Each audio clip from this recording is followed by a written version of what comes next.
আল্লাহ রাব্বুল আলামিন এই যে মহাশূন্যে, এই যে আকাশের মাথায় আমরা দেখতে পাই, আকাশের এই জমিন থেকে কিছু দূরে এই মহাশূন্যের মাঝে মহান রাব্বুল আলামিন এই যে মেঘমালাগুলো রেখেছেন, যার মধ্যে আল্লাহ রাব্বুল আলামিন ওজনওয়ালা মেঘও রেখে দিয়েছেন। ওজন আছে যার, টনকে টন ওজন।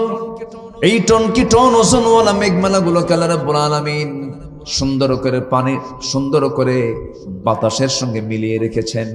যদি এটা যদি ঘনত্ব হতো, যদি এটা যদি আল্লাহ পাক ওই আসমান থেকে, যদি আকাশ থেকে যদি সেই মেঘমালাগুলোকে যদি আস্তে করে ছেড়ে দিতেন, সমস্ত বিল্ডিং গুলো ভেঙে চুরমার হয়ে যেত। মানুষ বিল্ডিং বানাতে পারতো না, বসবাস করতে পারতো না। আমার আপনার বৃষ্টির যখন প্রয়োজন হয়, সেই মেঘমালাকে আল্লাহ রাব্বুল আলামিন সুন্দর করে ভেঙে ফেলে দিয়া পানি আকারে সুন্দর করে নরম নরম আল্লাহ রাব্বুল আলামিন সুন্দর করে সিরিঞ্জের মতো করে পাতলা পাতলা করে বৃষ্টি নাজিল করেন। যেরকম সুবহানাল্লাহ। যদি পাইপ সিস্টেম হতো তাহলে কি হতো বলেন? পাইপ সিস্টেম যদি হতো, বঙ্গোপসাগর থেকে একটা পাইপ ছেড়ে দিয়ে ঠাকুরগাঁয়ে দেওয়া হতো, ওই পানি দিয়ে পাইপ দিয়ে যদি ঠাকুরগাঁ পড়তো, তখন কি বঙ্গোপসাগর কি আর ওখানে থাকতো না ঠাকুরগাঁ হতো? ঠাকুরগাঁও হয়ে বঙ্গোপসাগর সে জায়গায় আছে, সেখানকার পানি আল্লাহ রাব্বুল আলামিন ফিল্টারিং করে সেই পানিকে সুন্দর করে পানি চক্রের আকারে এটাকে তুলে নিয়ে মেঘমালায় রূপান্তর করে আবার এটাকে সুন্দর করে পানি আকারে আমার আপনার জমিনটাকে, ধুলায় মলিন জমিনটাকে সবুজের সামনে রূপান্তরিত করলেন। এমন রব কেউ না, তিনি কে? আসতে বলবেন না, তিনি কে? আল্লাহকে ভুলে যাই আমরা। সকল শাসনে, সকল পরিচালনায় আল্লাহর বিধিবিধান চলছে, শুধু একটা জায়গায় নাই, সেটা হলো রাষ্ট্র পরিচালনায়। আজকে ইসলাম। সূর্যে আল্লাহর হুকুম আছে না নাই? চাঁদে আল্লাহর হুকুম আছে না নাই? বাতাসে আল্লাহর হুকুম আছে না নাই? নদীর পানিতে আল্লাহর হুকুম আছে না নাই? আমার কিডনি, আমার চোখ, আমার হাত, আমার পা, আমার লাংস, আমার গোটা বডির পরিচালনায় আল্লাহর হুকুম আছে না নাই? শুধু নয়, রাষ্ট্রে সব দেখা শেষ করেছি। আমরা আগামী রাষ্ট্র গড়তে চাই ইসলাম দিয়ে। রাজি আছেন কারা কারা? হাত উঁচু করে দেখান মুসলমান। একবারই শেষ করলেন, দেন না স্লোগান।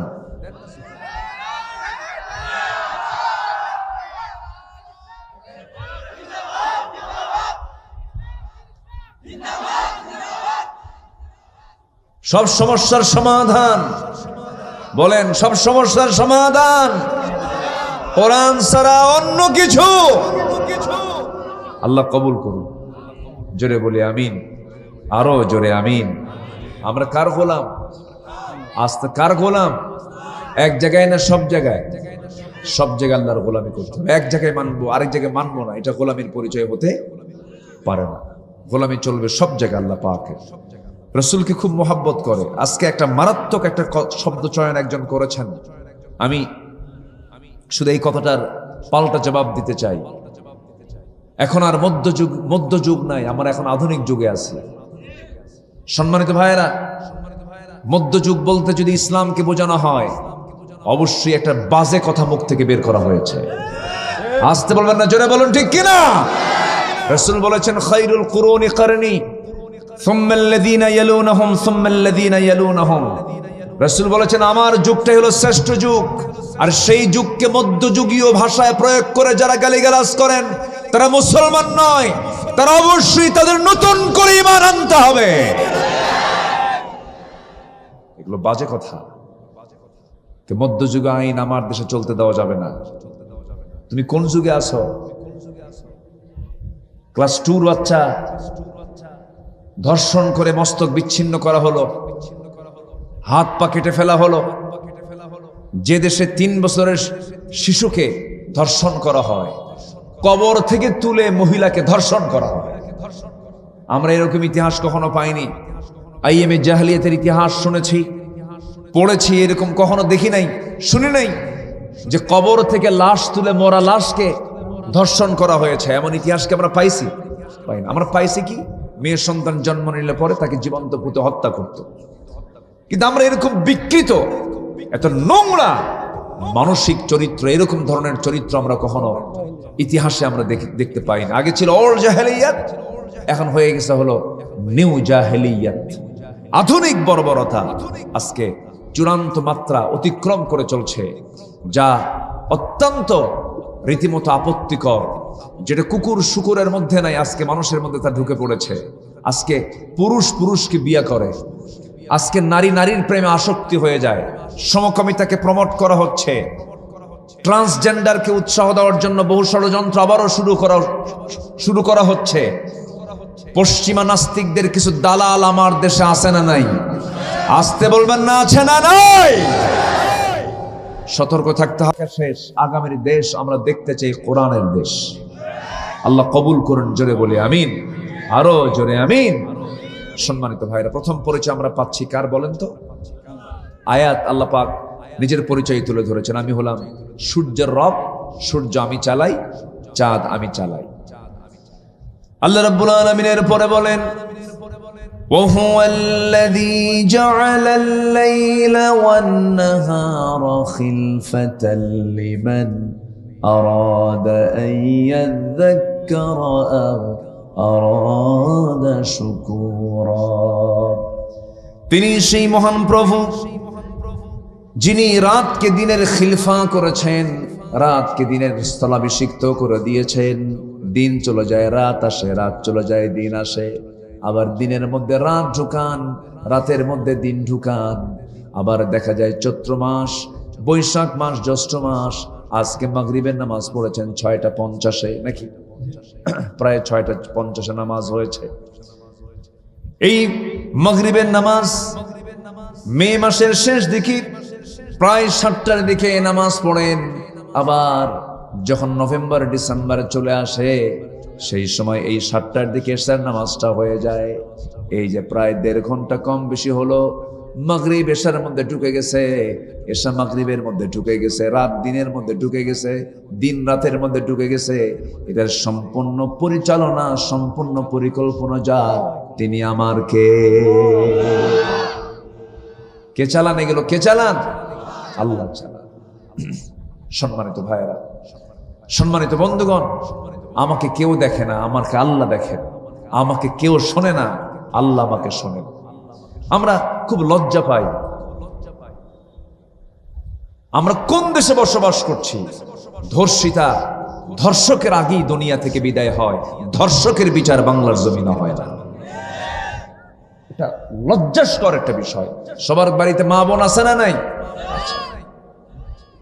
এই সাবকন্টিনেন্ট শাসন করেছে এক সময় মুঘলরা। মুঘল শাসনামলে এই যে সম্রাট হুমায়ুন, আকবর নাম শুনেছি তো, শাহজাহান, আওরঙ্গজেব, আলমগীর, বাদশাহ জাহাঙ্গীর নামে একজন বাদশাহ ছিলেন, আল্লাহওয়ালা ছিলেন।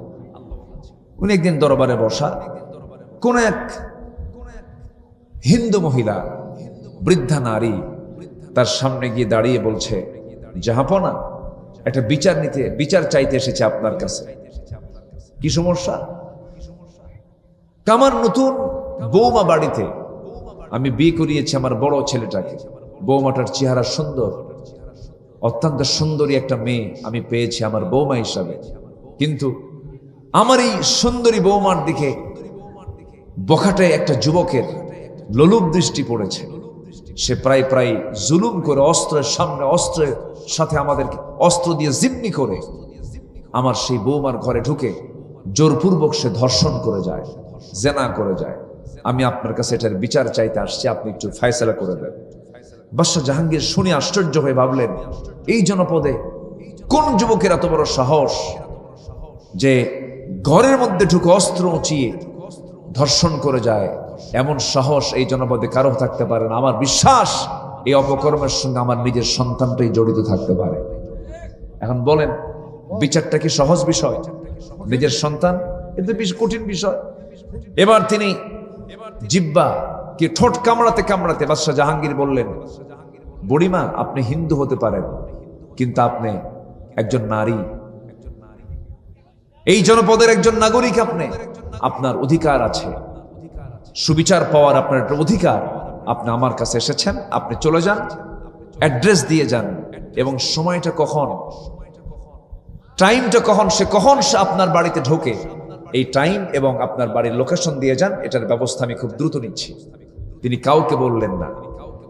কোনো পরামর্শ কারোর সঙ্গে করলেন না, ভাবলেন এটা আমার সন্তান জড়িত থাকতে পারে, এটার ফয়সালা আমাকে করতে হবে। বাদশাহ জাহাঙ্গীর করলেন কি, নিজেই ঘোড়ার পিঠে চললেন, গন্তব্যে পৌঁছে গেলেন। মহিলার বাড়ির সামনে দাঁড়ায়া বৃদ্ধা মহিলাকে ডাক দিয়ে বলছেন, বৃদ্ধা মা এদিকে আসুন, আমি চলে আসছি জাহাঙ্গীর, আমি নিজেই চলে আসছি, কোনো টেনশন করবেন না। ঘরের মধ্যে যখন যুবকটা ঢুকবে ঠিক সেই সময় আপনি আমাকে জানাবেন, আর আমি যখন ঘরের মধ্যে ঢুকবো আস্তে করে সেই ঘরের বাতিটা নিভায়া দিবেন, যেন অন্ধকার থাকে ঘরটা, আমাকে সেই সময় ঘরের মধ্যে ঢুকায়া দিবেন। বাতি নিভায়া দেওয়া হলো। বাদশাহ জাহাঙ্গীর ভিতরে একটু কাঁপসা কাঁপসা দেখতে পেলেন একজন যুবক সামনে দাঁড়ায় আছে। কোনো প্রশ্ন করলেন না, কোনো জিজ্ঞাসাও করলেন না, কে তুমি? কোষবদ্ধ তরবারি কোষমুক্ত করে ওই ধর্ষকের গর্দান বরাবর তিনি হাঁকায় দিলেন তরবারি, মস্তক ছিটকে পড়ে গেল। সঙ্গে সঙ্গে বাদশাহ জাহাঙ্গীর বললেন, বুড়িমা বাতিটা জ্বালায়া দেন। বাতি জ্বালানোর সঙ্গে সঙ্গে এই যুবকের মাথার দিকে, চেহারার দিকে তাকায় দেখেন নিজের সন্তান নয়, বলে ফেললেন তিনি আলহামদুলিল্লাহ। এখন বলুন তো, ওই যে তিনি বিচারটা কার্যকর করলেন পরের সন্তান মনে করে না নিজের সন্তান মনে করে? লাইট কেন বন্ধ করেছিলেন জানো? আলোতে যদি ওর চোখ আমার চোখে পড়ে, আমার চোখ ওর চোখে পড়ে যায়, সন্তানের প্রতি বাবার মায়া সৃষ্টি হয়ে যাবে, বিচার কার্য ফয়সালায় ব্যাঘাত সৃষ্টি হবে, হয়তো বিচার করতে পারবো না। সেই জন্যই তিনি বাতিটা নিভাইয়া দিয়েছিলেন। এরপরে বলছেন, বুড়িমা আমাকে এক গ্লাস পানি দিন। এক গ্লাস পানি তাকে দেওয়া হলো, এক গ্লাস পানি তিনি পান করলেন। পান করে এবার বলছেন, বুড়িমা গতকালকে যে সময় আপনি আমার কাছে বিচার প্রার্থী হয়ে গিয়েছিলেন, সেই সময় থেকে নিয়ে পর্যন্ত আমি এক সেকেন্ডের জন্য ঘুমাতে পারি নাই, এক চুল পরিমাণ লোকমত দূরের কথা, এক ফোঁটা পানিও পেটের মধ্যে তুলতে পারি নাই, মহা টেনশন, পানি পান করলাম কেবল। এবার বুড়িমাকে ডাক দিয়ে বলছেন, বুড়িমা আপনি আমার পাশে বসে পড়েন। তাকে পাশে বসায়া দিয়া ওই বয়োবৃদ্ধা অন্য ধর্মের মানুষ, হিন্দু ধর্মের মানুষ, সেই মহিলা সেই নারীর সামনে পাটার নিচে বাদশাহ জাহাঙ্গীর করলেন কি, মাথা রাজ মুকুটটা তার পায়ের নিচে রেখে দিয়ে বলছেন, ও বৃদ্ধা মা, আমি যা আপনার কদমে, আমি যা আপনার পায়ে জামা রাজ মুকুটটা রেখে দিলাম, বুঝায় দিচ্ছি এই রাজ মুকুটের মূল্য কতটুকু। এই রাজ মুকুটের মূল্য, এই রাজত্বে একটা নারীর যে সম্মান সম্ভ্রম, এই সম্মান সম্ভ্রম যে একটা নারীর যা আল্লাহ পাক দিয়েছেন, এই রাজত্বে আমি এটাই কায়েম করতে চাই। আমার রাজত্বে একটা নারীর ইজ্জতের দাম আমার রাজমুকুটের চাইতেও লক্ষ কোটি গুণ বেশি। জোরে কোন সুবহানাল্লাহ। শাসন কিন্তু এক সময় ছিল, এই সাবকন্টিনেন্টে এক সময় এরকম শাসন ছিল। আমরা এরকম চিত্র আমরা বাংলাদেশে আর দেখতে চাই না। কোনো চাঁদাবাজকে আমরা সহ্য করব না, কোনো সন্ত্রাসকে লালন করব না।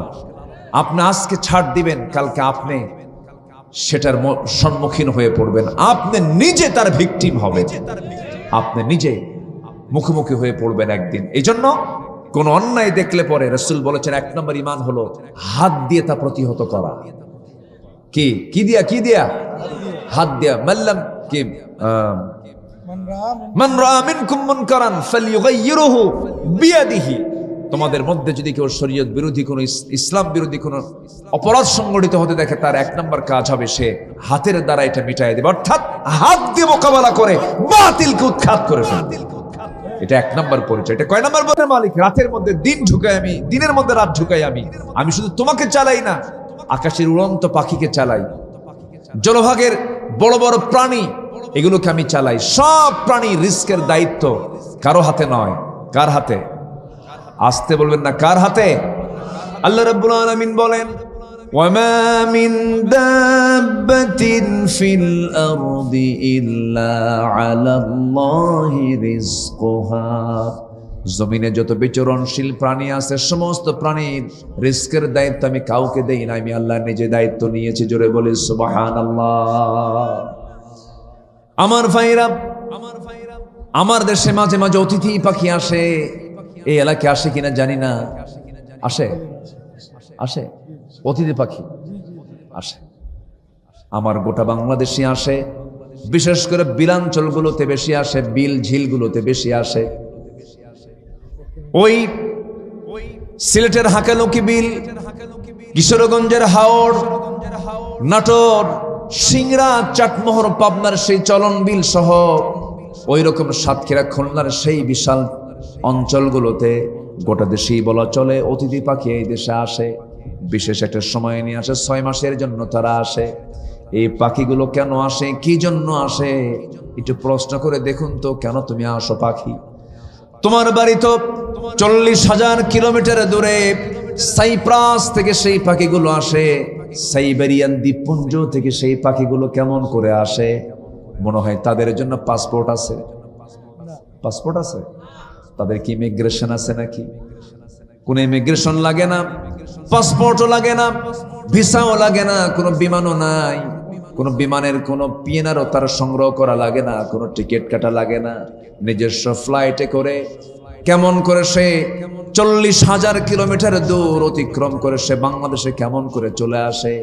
মাত্র কাতারা থেকে 3-4 দিন আগে যখন আসতেছিলাম, 5 থেকে 6 ঘন্টার সময় লাগলো। কোমর পিঠ লেগে যায়, কখন পাবো ঢাকা, কখন নামবো।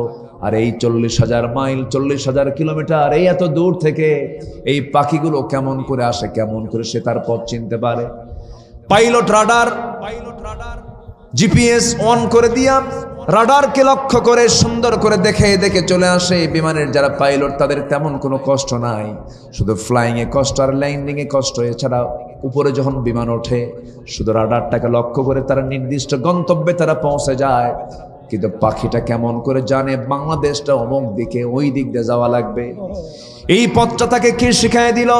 ক্রিপ্টোক্রম নামক এক প্রকার প্রোটিন মহান রব্বুল আলামিন ওই পাখির, ছোট্ট পাখির মাথার মধ্যে ঢুকায় দিয়েছেন। ওটাই হলো জিপিএস, ওটাই হলো জিপিএস ট্র্যাকিং। ওই সমস্ত প্রোটিনগুলোকে লক্ষ্য করে, ফলো করে করে, রাস্তাগুলো দেখে দেখে সে আল্লাহর নির্দেশিত পন্থার অবলম্বন করে সে বাংলাদেশে চলে আসে। জোরে বলেন সুবহানাল্লাহ। আবার ফেরার পথে ওই ক্রিপ্টোক্রম প্রোটিনটাকে প্রয়োগ করে আবার সে তার দেশে ফেরত চলে যায়। সম্পূর্ণ পরিচালনা কার? আসতে বলবেন না কার? কবুতর পালেন, কবুতর আছে বাড়িতে বাড়িতে? হ্যাঁ, কবুতর, এক কবুতরের মালিক এক কবুতর বেচে 10 বার, এরকমও আছে। কি আছে কিনা বলে? কবুতর মেলা হয়েছে, এখন বিক্রি করতে হবে। কবুতরটাকে ধরে নিয়ে স্থলপথে সাইকেলে চড়ে চলে গেছে 20 মাইল দূরে কবুতর বিক্রি করার জন্য। কবুতর বিক্রি করছে, বুঝাইয়া দিয়েছে বিক্রেতার কাছে, ক্রেতার কাছে বিক্রেতা বুঝাইয়া দিয়েছে, লেনদেন কমপ্লিট হয়ে গেছে। এখন কবুতরের মালিক কবুতর বিক্রি করে বাজারটা সদাই করে বাড়িতে ফেরার আগেই কবুতর বাড়িতে চলে আসছে। কি সমস্যা কি এখানে? কি এরকম কেমন যেন একটা উত্তেজনা ভাব? কি সমস্যা কি? হ্যাঁ, কি সমস্যা কি? একটা লোক উঠবেন না, কেউ নড়বেন না। আব্বা বসো, বসো, কেউ উঠবেন না। মাহফিলের শৃঙ্খলা রক্ষার দায়িত্ব কি একার না সবার? একজনের না সবার? সবার। একটা লোক নড়বেন না। আশেপাশে যা হোক, ভলেন্টিয়াররা আছেন, স্বেচ্ছাসেবক আছেন, তারা দায়িত্ব পালন করছেন। আপনি চলে যাওয়া মানে আপনি মাহফিলকে নষ্ট করে ফেললেন। একটা লোক নড়বেন না। এই মাহফিলটা বসেন, লাগুক। একটু লাগছে, সমস্যা কি? লাগতেই পারে, হতে পারে না? 10 জন যেখানে থাকে সেখানে কি একটু বাকবিতণ্ডা হয় না? এক ছোট্ট বাচ্চা 8 বছর বয়স কান্দে, তোর চিৎকারের কান্নায় মা এসে বলে, মা তুই কান্দিস কেন? কান্না থামাতে পারে না, মাও কান্দে। তো মার কান্নার, মেয়ের কান্না দেখে গ্রামের সব মহিলা এসে এরাও কান্দে।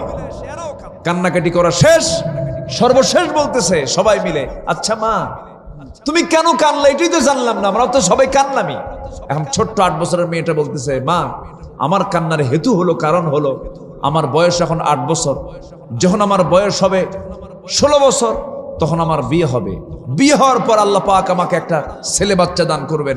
সেই ছেলের সন্তানটার বয়স যখন আবার 8 বছর হবে, ও যদি মইরা যায় আমি বাঁচবো কেমনে? এই জন্য কান্না। এই কথা কি বুঝতেছেন আপনারা? হয়তোবা ওই জায়গায় কিছুই হয় নাই, শুধু হো হো হচ্ছে, ঘটনা কিছুই না। আমার দিকে শয়তান ঢুকছে, শয়তান আমার দিকে তাকা, কিচ্ছু হয় নাই। মনোযোগ দিয়ে আমার কথাগুলো শুনেন। কষ্ট পাচ্ছেন নাকি আপনারা? একটু সময় দেন ভাই। আমি তো দুদিন আসলাম মাহফিলে, একদিন আসছিলাম কি আসছিলাম কিনা বলেন? আসছিলাম, আবার আসছি। আমি দরদ নিয়ে, আমি অনেক আকাঙ্ক্ষা নিয়ে আমি এসেছি। এবং আমার এই আগামী 28 তারিখ ঈদুল আজহা, যে এর মধ্যে আমি কোনো প্রোগ্রামও রাখি নাই। আমার ব্যক্তিগত অনেকগুলো জরুরি কাজ আছে, কোনো প্রোগ্রামকে আমি রাখতে পারিনি, দেশের বাইরেও ছিলাম। কিন্তু এই প্রোগ্রামটার প্রতি আমার এত দরদ ছিল যে যুবকরা তাদের চেহারার দেখবে তাকাতে পারতেছিলাম না। আমি মঞ্চে আসা মাত্রই বৃষ্টি শুরু হয়ে গেল। বললাম যে তো আপনারা যেদিন ডেট করবেন সেই দিন আমি আসবো। আমি চলে আসছি। একটু বসেন, একটু মনোযোগ দিয়ে কথাগুলো শোনেন। তো কবুতরের মালিক বিক্রি করে দিল, টাকাও পেল। বাড়িতে ফেরত আসার আগেই কবুতর এসে হাজির হয়, কয় বিক্রি করছেন আমারে? আমি তো চলে আসছি। আচ্ছা, ওকে নিয়ে গেল হলো স্থলপথে, ও আসলো কোন পথে বলেন? কোন পথে? কেমনে ও চিনলো? ওকে যখন মালিক নিয়ে যাচ্ছিল সেই সময় সে তার জিপিআরএস ট্র্যাকিং এটা অন করেছে, কোন দিক দিয়ে নিয়ে যা আকাশ দিয়ে আমি আমার বিমান পথে চলে আসবো। জোরে কোন সুবহানাল্লাহ। আচ্ছা, কবুতরের মাথার ওজন কয় কেজি? 10 কেজি মোটামুটি। ওই যে বলছে 10 কেজি। ছোট্ট একটা মাথা। আল্লাহ পাক ওর মধ্যে কি হিকমত, কি প্রজ্ঞা আল্লাহ পাক দান করেছেন। আল্লাহু আকবার বলেন। কে চালান? একটা পাখি আছে, পেরেগ্রিন ফ্যালকন নামক একটা পাখি আছে, যে পাখিটা ঘন্টায় আকাশে ওড়ে হলো 400 থেকে 500 কিলোমিটার। ঘন্টায় ওড়ে, 1 ঘন্টায় সে এখান থেকে ঢাকা চলে যাবে। 1 ঘন্টায় একটা পাখি। সেই পাখিটা এত দ্রুত গতিতে ওড়ে কেমনে? তার তো লাঞ্চ, ফুসফুস তো ফেটে যাওয়ার কথা, বাতাস ঢুকে ফেটে যায় না কেন? ওই পেরেগ্রিন ফ্যালকনের নাকের ঠিক আগের দিকে আল্লাহ পাক একটা শক্ত হাড়ের প্যাড দিয়েছেন। শক্ত হাড়ের একটা প্যাড দিয়েছেন কেন? এই শক্ত হাড়ের প্যাডটা এই জন্য দিলেন, যখন সে প্রবল বাতাস অতিক্রম করে যখন সে সামনের দিকে এগোতে থাকে, আস্তে করে সে তার মেশিনটা সুইচটা অন করে প্যাডটা সামনের দিকে দিয়ে দেয়, বাতাসটাকে প্যাডে ধাক্কা খায়। বাতাসের গতি কমার পর আস্তে করে সে তার নাকের মধ্যে নিয়ে শ্বাস প্রশ্বাস লাঞ্চে নিয়ে নেয়, তার লাঞ্চ সুরক্ষিত থেকে যায়। ঠিক এই পেরেগ্রিন ফ্যালকনের এই হাড়ের প্যাড, হাড়ের ট্যাপটাকে আজকে সুন্দর করে সায়েন্স এটাকে গ্রহণ করে আধুনিক সমস্ত বিমানগুলোতে এই প্রযুক্তি ব্যবহার করা হয়েছে। যেরকম সুবহানাল্লাহ। এখন বলুন, বিমান আগে না পাখি আগে? বলেন, বিমান আগে না পাখি আগে? আল্লাহ রাব্বুল আলামিন কত আগে বিমানের কথা বলেছেন। وَأَرْسَلَ عَلَيْهِمْ طَيْرًا أَبَابِيلَ تَرْمِيهِمْ بِحِجَارَةٍ مِّن سِجِّيلٍ فَجَعَلَهُمْ كَعَصْفٍ مَأْكُولٍ। জোরে বলুন আল্লাহু আকবার। আল্লাহ রাব্বুল আলামিন সম্রাট আব্রাহার হস্তি বাহিনীকে ধ্বংস করে দিলেন। আমার নবীজির জন্মের কেউ কেউ বলেছেন 50 বছর আগের ঘটনা, সাহাবুল ফিল। আল্লাহ পাক সে হস্তি বাহিনীর জন্য ঝাঁকে ঝাঁকে জঙ্গি বিমান পাঠায় দিলেন, তার নাম হলো আবাবিল, এবং 2টা করে বোমা বহন করেছিল, তার নাম হলো সিজ্জিল। সিজ্জিল নামক বোমা দিয়া তারমিহিম, ওই বোমাগুলো উপর থেকে যখন নিক্ষেপণ করা হলো, তাদেরকে আল্লাহ রাব্বুল আলামিন জীবনও বসির নাই শেষ করে দিয়েছেন। এই বিমান হামলার এই তথ্য 1500 বছর আগে কোরআন তা মুসলমান মানুষদেরকে জানিয়ে দিয়েছে। যেরকম সুবহানাল্লাহ। তাহলে বলেন তো, পাখি থেকে বিমান না বিমান থেকে পাখি? বলেন বলেন বলেন বলেন। পাখি থেকে বিমান। আওয়ালাম ইয়ারাউ ইলা তায়রি ফাওকাহুম সাফাতিন ওয়া ইয়াকবিদুন। আল্লাহু আকবার বলেন। মানুষ কি তাকায় না পাখির দিকে? আমি পাখিটাকে কত সুন্দর করে বানাইছি। আল্লাহ বলছেন, বান্দা আমাকে ভুলো কেমনে? আমাকে ভোলার কোনো সুযোগ নেই। তুমি ভুললেও আমি তোমাকে ভুলি না। তুমি ভুললেও আমি তোমাকে, তবে ভুলে যাব একদিন, যেদিন তোমার কেউ তোমার পাশে থাকবে না। আল্লাহ পাক এখানে ভয়ঙ্কর একটা আয়াত দিয়েছেন। আমি জিয়াদি ভাই, আমি ওই আয়াতটা যখন দেখি আমি খুব ভয় পাই। আমার এতটাই ভয় লাগে ওই আয়াতটা যখন আমার চোখে পড়ে। আল্লাহ রাব্বুল আলামিন বলেন, وَمَنْ أَعْرَضَ عَنْ ذِكْرِي فَإِنَّ لَهُ مَعِيشَةً ضَنْكًا وَنَحْشُرُهُ يَوْمَ الْقِيَامَةِ أَعْمَى। আল্লাহ বলছেন, ও বান্দা, তুই যদি আমাকে ভুলে যাস, আমার জিকির থেকে, আমার কোরআন থেকে, আমার স্মরণ থেকে তুই যদি আমাকে ভুলে রাখিস, নিজেকে যদি নিজের জীবনে যদি আমাকে তুই মাইনাস করে ফেলিস, আমাকে যদি তুই ভুলে যাস, তোর জন্য আমি দুনিয়ার জীবনকে সংকীর্ণ করে দেব। দুনিয়ায় শান্তি পাবি না, হাজার হাজার কোটি টাকার মালিক হবি, কিন্তু তোর সুখ থাকবে না। দেশের 1 নম্বর টপ লিস্টেড ধনী সালমান এফ রহমান, দেখেন টাকার কোনো অভাব নাই। নাপা মানি হলো সালমান এফ রহমানের কোম্পানি নাপা, ঠিক আছে না? সবার বাড়িতে নাপা আছে না? নাই। এই নাপা থাকা মানে সালমান এফ রহমান থাকা, ওর কোম্পানি প্যারাসিটামল গ্রুপ। এত বড় টাকার মালিক, টপ লিস্টেড একজন ধনী হওয়ার পরেও, এত টাকা পয়সা থাকার পরও দুনিয়ার জীবনকে আল্লাহ রাব্বুল আলামিন কেমন করে সংকীর্ণ করে দিলেন। পালানোর জন্য ভুল করে নৌকায় চড়ছে, মোষ কাটা, দাড়ি কাটা। কি মনে আছে না আপনাদের? মনে আছে না? ওকেদা কি ওমান আ'রাদা আন যিকরি ফাইন্না লাহু মাঈশাতান দানকা। দুনিয়ার জীবনকে আমি তার সংকীর্ণ করে দেব। সে কোথায় পালাবে, কোথায় যাবে, রাস্তা নাই। আইন মন্ত্রীকে সঙ্গে করে নিয়ে বলে, চলেন নৌকায় চড়ি। ভুল করে আবার নৌকায় চড়ছে, আর ভেড়ে না, ঘাট খুঁজে পায় না। কোস্টগার্ড তাকে ধরে ফেলেছে। কোস্টগার্ড ধরার পরে এখন আগে আইন মন্ত্রীকে চিনে ফেলেছে, বলতেছে, স্যার সিনসি আপনাকে থানায় চলেন। আমি কি একা আসছি? আমি তো জামাতের সাথে আসছি। কে মানে? কই যে কোনায় বসে আছে, কত মাঝি কিনা? মাঝি না, ওটা ভালো করে দেখো, ওটাই হলো দরবেশ। মাঈশাতান দানকা, হাজার হাজার কোটি টাকার মালিক হবে, কিন্তু সুখ থাকবে না, আনন্দ থাকবে না। দেখেন না, কোটি কোটি টাকার মালিক, সামনে আঙ্গুর, বেদানা, ফলমূল, তাজা তাজা ফলমূল সামনে পড়ে থাকে, খেতে পারে না, খালি ছায়া থাকে, দেখে ইতিমের মতো, ইতিমের মতো দেখে। চাট নিয়ে পাশে পিএস বসে থাকে, আঙ্গুর একখান হাতে নিয়ে খাবে, চট করে বলে, স্যার থামেন। ফুল একটা আঙ্গুর খেতে পারবেন না, 4 ভাগের 1 ভাগ খান। আল্লাহ কয়, ঠিক আছে। কি কথা কি বুঝতে? এত হাজার হাজার কোটি টাকার মালিক, কিন্তু খেতে পারতেছে না। আর গ্রামের মানুষ, গরিব মানুষ, ফজরের সময় উঠেছে, লাঙ্গল নিয়ে চলে গেছে মাঠে, কোদাল নিয়ে, কোদাল মারতে মারতে এমন ক্ষুধা লাগছে, 8টার দিকে এসে বলে, সখিনা, পাতিলের তলায় কিছু আছে নাকি? কে তলা না, গোটা পাতিলি ভাত আছে, পান্তা। পাতিল নিয়েই বসে গেল, এতগুলো লবণ নিয়া, 4-5টা পেঁয়াজ নিয়া, আর বড় বড় কয়েকটা লঙ্কার মরিচ নিয়া বসলো, গোগ্রাসে মারতেছে। 1 পাতিল খাইয়া শেষ, এরপরে কয়, আরো কিছু আছে নাকি? শান্তি দেওয়ার মালিককে আচ্ছা, শান্তি রিজিকের মালিককে। টাকা থাকাই রিজিক নয়, সম্পদ থাকাই রিজিক নয়, শান্তি থাকতে হবে, তার হৃদয়কে প্রশান্ত হতে হবে। এই শান্তি দেওয়ার মালিক যিনি, তিনি আমার কে? আর সেই হৃদয়কে প্রশান্ত করার জন্য জিকির করতে হবে কার? শুকরিয়া আদায় করতে হবে কার? হুকুম মানতে হবে কার? আজান শোনার সঙ্গে সঙ্গেই কার সন্তুষ্টির জন্য মসজিদে যেতে হবে? আল্লাহর জন্য মসজিদে যেতে হবে। সবাই কি নামাজ পড়তে রাজি আছেন তো ইনশাআল্লাহ? জোরে বলি ইনশাআল্লাহ। এই জন্য ওই আয়াতটা আমাকে ভয়ে ফেলে দেয়। আল্লাহ বলছেন, যে বান্দা আমার জিকির থেকে নিজেকে গুটিয়ে রাখবে, আমি তার জন্য দুনিয়ার জীবনকে সংকীর্ণ করে দেব। এবং আমি কি করব? আমি তাকে কিয়ামতের দিন, হাসরের ময়দানে আমি তাকে অন্ধ করে তুলব, কানা করে তুলব, অন্ধ করে তুলব। বান্দা বলবে, আল্লাহ তুমি আমাকে আজকে অন্ধ করে তুলেছ কেন? আমি তো চক্ষুওয়ালা ছিলাম, আমার চোখ ছিল, আমি সব দেখতে পেতাম। আল্লাহ বলবেন, আমি তোকে চোখ দিয়েছিলাম, তুই আমাকে ভুলে গিয়েছিলি, কিন্তু আজকে সেই দিন আমাকে ভুলে যাওয়ার কারণে ওয়াকাযালিকাল ইয়াওমা তুনসা, আজকেও তোরে আমি ভুলে গেলাম। এই ওয়াকাযালিকাল ইয়াওমা তুনসা, ওয়াকাযালিকাল ইয়াওমা তুনসা, এই আয়াতটা যখন আমার সামনে যখন পড়ে যায় হাসরের দিন, যদি আল্লাহ আমাকে ভুলে যান, আমার কোনো পার পাওয়ার উপায় আছে নাকি?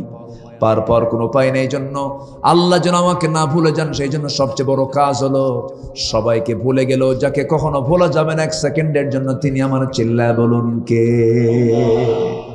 আল্লাহকে মনে রাখতে হবে। বুক ফেটে যায় আমার। আমি যে সময় ওটা আমার মনে হয় ফজরের সময় আজান হচ্ছে, মসজিদটা ফাঁকা, মসজিদে কোনো মুসল্লি নাই ভাই, এই প্রেজেন্ট বাংলাদেশের যে চিত্র, আপনি মসজিদগুলোর দিকে আপনি তালাশ করে দেখুন। আপনি আজকে একটা সিদ্ধান্ত নেন যে আজকে ফজর নামাজ আমি মসজিদে যাব, আমি হলফ করে বলতে পারি আপনি এক কাতার পূর্ণ পাবেন না, 5-6 জনের বেশি পাবেন না আপনার মসজিদে। অথচ মসজিদ বিগত সকল সময়ের চাইতে এখন কম না বেশি? বেশি। জিকির নাই, নামাজ নাই, আজান দিচ্ছে মুয়াজ্জিন, শীতকালে আজান শুনে মোট 5 জন মুসল্লির মধ্যে মুয়াজ্জিন আর ইমাম 2 জন, আর বাকি 3টা বুড়া, ভিআইপি বুড়া, 80 বছর পার হয়ে গেছে, এরকম বুড়া 3 জন। নামাজ শেষে যখন বলা হয় চাচা মসজিদ আসছেন কেন, না আসলে তো হতো, 3 বুড়া একসঙ্গে কয় বুড়ি কেউ বেঁচে নাই, বুড়ি থাকলে আমরা আসতাম। আর ইমাম মুয়াজ্জিন বাকি 2 জনের তো চাকরি করে, নামাজ না পড়লে তো বেকায়দা হবে, উপায় নাই। সম্মানিত ভাইয়েরা, এরকম করে নামাজ পড়লে হবে না। মসজিদকে আমরা আবাদ করব জিকির দিয়া, নামাজ দিয়া। সবাইকে নামাজ পড়তে রাজি আছেন? যুবকরা, আজকে যুবকদের উদ্যোগে মাহফিল, যুবকরা মাহফিল করবে, ভালো কথা, কিন্তু যে যুবক মাহফিল করে কিন্তু নামাজ পড়ে না, ওদের মাহফিল করার কোনো দাম আছে? এই যুবকরা কই আছে নাকি? যুবকরা আছো তোমরা? আজকের ফজর মসজিদে দেখতে চাই, কি ঠিক কিনা বলেন? মাহফিল হবে, নামাজও হবে। অনেক যুব সমাজ মাহফিল করে কিন্তু নামাজ পড়ে না, কিন্তু নামাজের দরকার আছে না নাই বলেন তো? আচ্ছা, এরা নামাজ পড়ে না, মাশাআল্লাহ মাশাআল্লাহ। আল্লাহ তুমি সবাইকে নামাজি বানাও। জোরে বলি আল্লাহুম্মা আমিন, আরো জোরে বলি আল্লাহুম্মা আমিন। এতক্ষণ আমরা আল্লাহর পরিচয় পাইলাম, এখন আমাদের পরিচয় কি হওয়া দরকার? মাত্র 17টা গুণ অর্জন করতে পারলে আমরা আল্লাহর অনুগত বান্দা হতে পারবো। জোরে বলি ইনশাআল্লাহ।